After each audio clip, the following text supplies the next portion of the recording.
States will provide no support and recognition to the International Criminal Court. Lago. As far as America is concerned, the ICC has no jurisdiction, no legitimacy, and no authority. Mga idol, mga Duterte Sulid, napakagandang balita to para sa atin. Alam naman natin tong matagal na tong mga kuha, mga idol. Balikan lang natin tong sinabi ni Donald Trump. Tayong mga Duterte Sulid, napakaganda para sa atin to. Alam niyo bakit? Parang example na rin to sa atin. Ano bang pinagkaiba ng Amerika at saka sa atin, sa Pilipinas? Wala. Malaking bansa lang tong Amerika. Diba? Kung tutusin, wala rin pinagkaiba. Wala kasi tayo, hindi na tayo miyembro ng ICC. Kaya ang sinabi ni Donald Trump, no jurisdiction, no legitimacy, no authority. Banta rin sa kanila yan, itong ICC na to. O, ano ibig sabihin ng no jurisdiction? Wala kayong kapangyarihan sa amin para manghimasok kayo. Kumbaga ganun. Di ba? Akala mo kung sino sila, kung mag-imbestiga. O, una-una, hindi sila sakop ng, hindi naman sakop, hindi sila miyembro. O, bakit ang Pilipinas, miyembro ba? Hindi rin. Di ba? Kaya nga, walang pinagkaiba sa Pilipinas. Kaso nga lang, yung presidente ngayon lang talaga, hindi katulad kay Trump at saka kay Putin, itong taga-China, nagsanib puwersa na. Binalikan lang natin to mga ka-Duterte, no? Mga idol, itong ni Trump. Kasi napakainit kasi balita ng yun, patungkol kay Bato, baka maulit na naman kay Tatay Digong. Papayag ba tayo nun? Wala silang jurisdiction sa atin. Para manghimasok sila sa atin kung akala lang mag-imbestiga sila. Ganun yun eh. Bakit? Wala ba tayong batas? Hindi ba buhay na buhay yung konstitusyon natin? Diba? Kaya ako, pabor ako dito kay Trump. Talagang para maliwanagan. Kasi itong ICC, pugad ng mga komunista, sabi ni nanay. Diba? Akala mo kung magdikta sila, silang may-ari ng mundo. Oh, di ba? Ganun lang 'yun. Oh, ano pang sabi? Sila ay no legitimacy.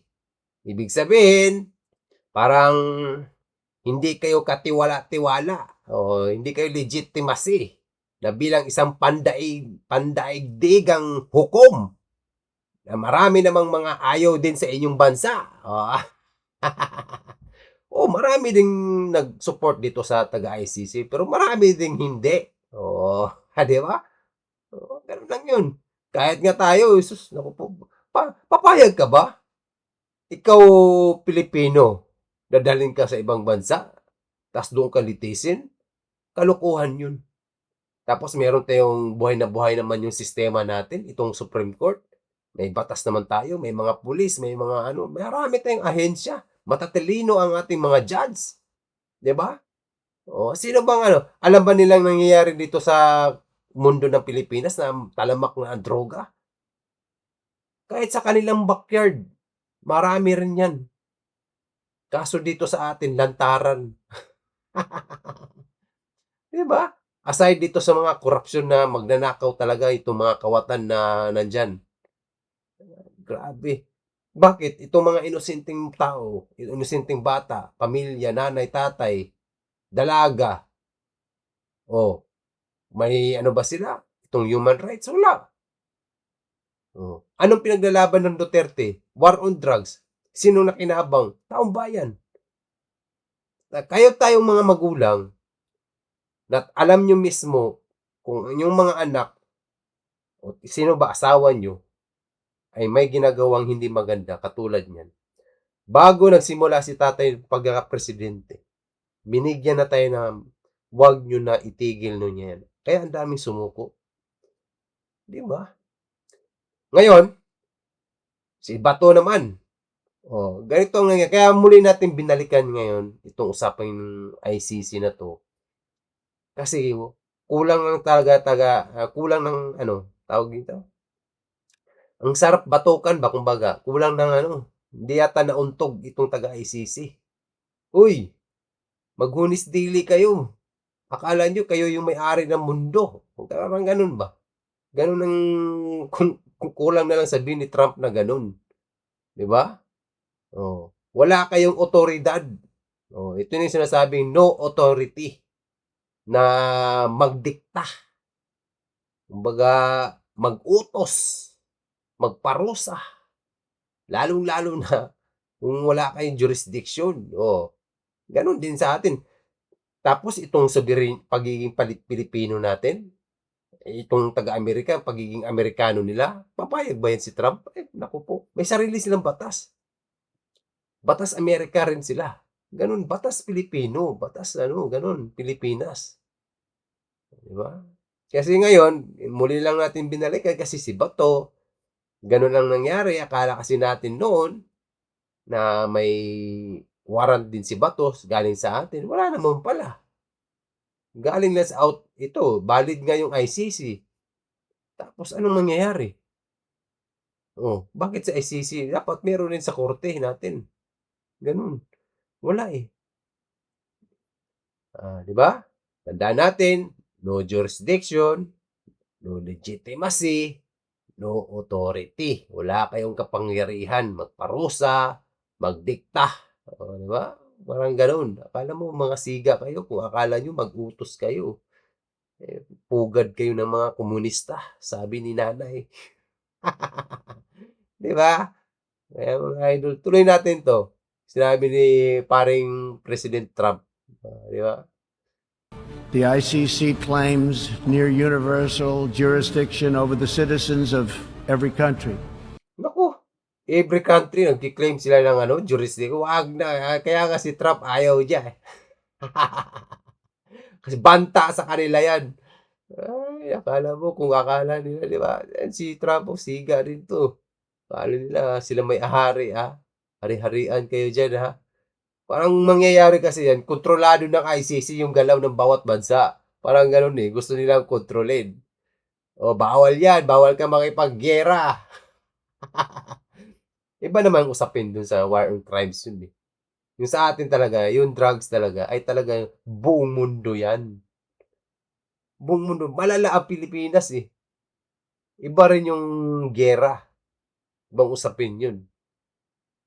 Sa atin, droga, mga idol. Malala ang droga sa atin. Kahit nga yung mga pulis natin, di ba, mga eskalawag dyan, marami yan. Alam ni Tatay Digong yan. Alam natin lahat yan. At hindi lang tayo ang nakinabang, lalong-lalo na ang mga Duterte ay hindi nakinabang dyan. Tayo mga Pilipino, tayo ang mga magulang natin, mga kabataan, ang nakinabang. Masaya tayong umalis ng bahay. Safety. Hindi ka nakakaramdam ng takot. Kahit gabi kang umuwi, maayos. Hindi ka nagagalaw, di ba? Noon yun. Ngayon, subukan mo. Pasukin kahit bahay, pinapasok. Ganito kalala ngayon. Tuloy natin.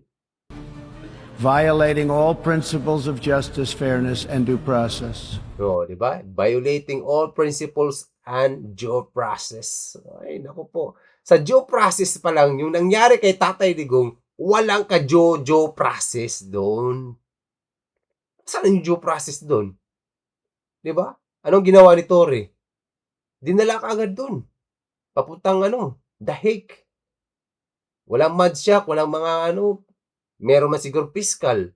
Anong ginawa ng fiscal? Wala namang ginawa ng fiscal. Di siya dinala doon sa sa presinto Di siya kinuha ng salaysay. Pwede pa siyang pagtanggol mo yung sarili mo, babasahan ka ng batas, di ba? Ito yung araw-araw to pares mo, ganun. Ibig sabihin, itong taga-ICC na yan, wala yang tawag yan, hindi yan maglalakas loob kung hindi inutos ng taga-taas dito sa atin. Andyan, Malacanang. Number 1, imposible namang gagalaw ang ICC na hindi kaya nga nandiyan si Tory. Di ba? Inutusan si Tory. Si Tory ang inutusan nung panahon na yun. Alam natin lahat yun. Ibig sabihin, may nag-utos sa kanya. Yun. Samahan mo itong taga-ICC, Tory. Ikaw na bahala dyan, ha? Basta diretsuhin mo na sa The Hague. Ay, matatawa ka lang, naiinis, no? Yan. Walang due process. Grabe ka, ano, no? Ganun ang mangyayari kay Bato dyan. Kaya si Bato, subukan lang nila. Ngayon, kahit sabihin nating sumuko man si Bato, excuse me, hindi tayo papayag. Hindi tayo papayag. Dito, pwede na, anong kaso ni Bato? Kahit nga kay Tatay Digong, anong kaso ni Tatay Digong sa Pilipinas? Wala. Wala namang kaso si Bato at saka si Tatay Digong dito sa atin. Sinong nagsampa dyan? Wala naman. AJK? Sus, ako po. Alam mismo natin, tayong mga magulang, lalong-lalo na itong mga biktima ng AJK, sinabihan na tayo, ako po, umiwas na kayo dyan. Yan ay hindi talaga maganda. Alam natin lahat yan, huwag na tayong magbulag-bulagan, na yang bisyo na yan ay salot. Umpisa pa lang, ayun, hindi kayo nakinig.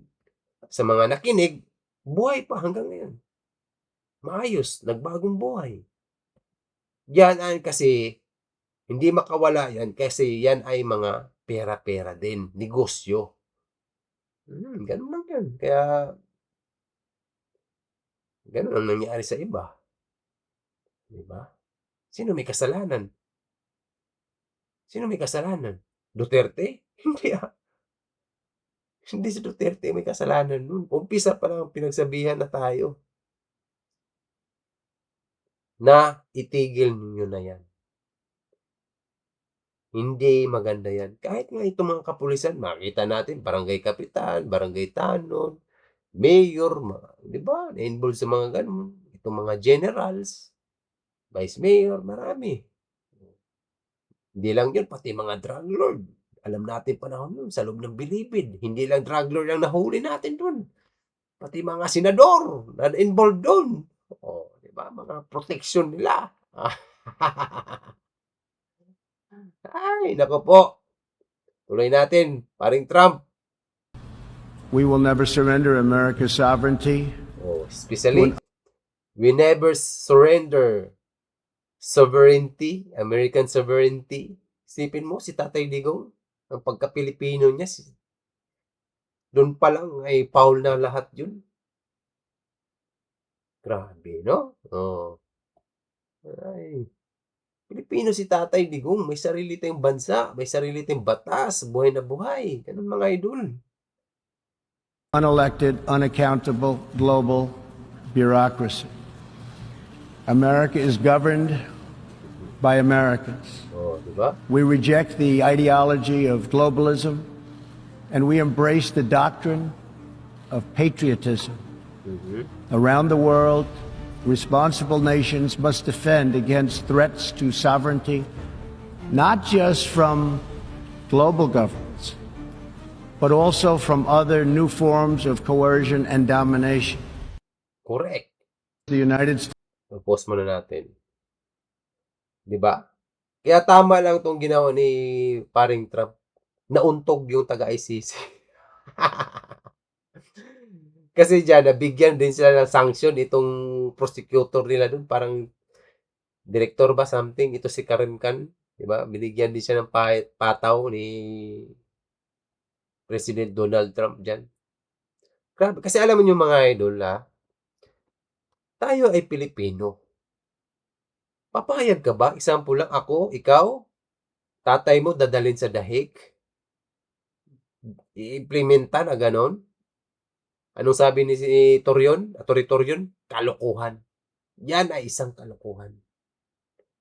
Atty. Torion. Isang kalokohan. Pilipino ka, dadalhin, i-implementa na ganon. Doon kayo lilitisin. Kalokohan daw yun. Totoo naman. Number one, wala nga silang jurisdiction. Diba? Walang due process. Tapos tayo, Pilipino. Ganito ba ang sistema ngayon? Gulat ka na lang, si Trillanes pa may dala ng ano. Bakit? ICC na ba si Trillanes kaya? Diba? Pugad ng mga komunista, mga idol. Ay, kaya tama lang to si Donald Trump magsanib pwersa itong malalaking bansa na. Russia, China, 'di ba? Tama lang 'yan. Para itong ICC akala nila kaya nilang kontrolin ang mundo. Hindi gano'n, may sariling batas baka nga sa nila malala rin. Tayong mga Duterte solid, itong nangyayari sa atin lalong-lalo na sa mga Duterte, kay Inday Sara, kay Tatay Digong, especially kay Bato ngayon, 'wag talaga tayo magpadala na. Baka bigla na lang dalhin si Bato do'n, hindi tayo papayag. Hindi tayo papayag niyan sa ginagawa nila. Kalokohan na. Grabe na ngang korapsyon sa atin. Pati ba namang ganito, lahat na lang. Lantaran na ang nakawan sa atin. Inuuna talaga Duterte ang sariling ano nila. Kasi once kasi makabalik ang mga Duterte dyan sa palasyo, marami talagang mananagot at lagot si Ngagba. Number 1, presidente. Siya lahat ang malaking responsibilidad sa nangyayari sa ating bansa. Kasi siya yung presidente. Kapatid nga niya eh. Sinabi na siyang, 'di ba? Alam na natin lahat 'yan. Kaya tayong mga Duterte na sumusuporta kay Inday Sara, kay Tatay Digong, lalong-lalo kay Bato, huwag lang tayo maging marahas sa mga ginagawa nating mga rally, maging ano lang, mga peaceful lang. Pwede tayong maglabas ng sama ng loob, mag-voice out tayo na mapayapa at peacefully, di nakakasakit.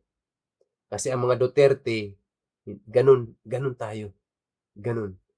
Dapat walang masasaktan na. Labas lang, tunay. Yung puso na pinaglalaban natin, ganun dapat. Huwag natin daanan. Iba yung mga gumagawa ng ganyan, mga dilawan yan. Mga komunista dyan. Alam natin lahat yan. Kaya mag-ingat tayo mga ka-Duterte, solid. Ang pinaglalaban natin ay bayan. Ang pinaglalaban ng mga Duterte ay bayan. Diba? War on drugs. Wala namang korupsyon ang Duterte na nangyayari. Ngayon lang yan. Kung kailan nagkakaroon ng eleksyon na to ulit. Hindi, Sara, wala kang mabato dyan korupsyon. Ngayon lang yan. Ngayon lang. Kasi tatakbo si Inday na pagka-presidente. Noon, wala kang makita nila. Mga Duterte, Inday Sara, Tatay Digong. Grabe, wala kang makita dyan. Kaya nga AJK na lang maibato nila kay Tatay Digong. Inday Sara, ito lang yan. Hindi na mapigilan si Inday Sara. Ang daming supporter yan. Kaya tayong mga Duterte, tayo mag-ingat talaga tayo. Ingat at maging maayos din lahat para sa ating bansa at para sa ating kinabukasan. Kaya laban lang, tayong mga Duterte solid. Paglaban natin mga Duterte, sana makabalik sa palasyo si Inday Sara. Ingat lang talaga si Inday. Kasi yan ang nila. Okay? Kaya thank you sa lahat, sa mga nag-follow at nag-subscribe sa akin. At maraming salamat. At see you and goodbye. Ingat kayo mga idol.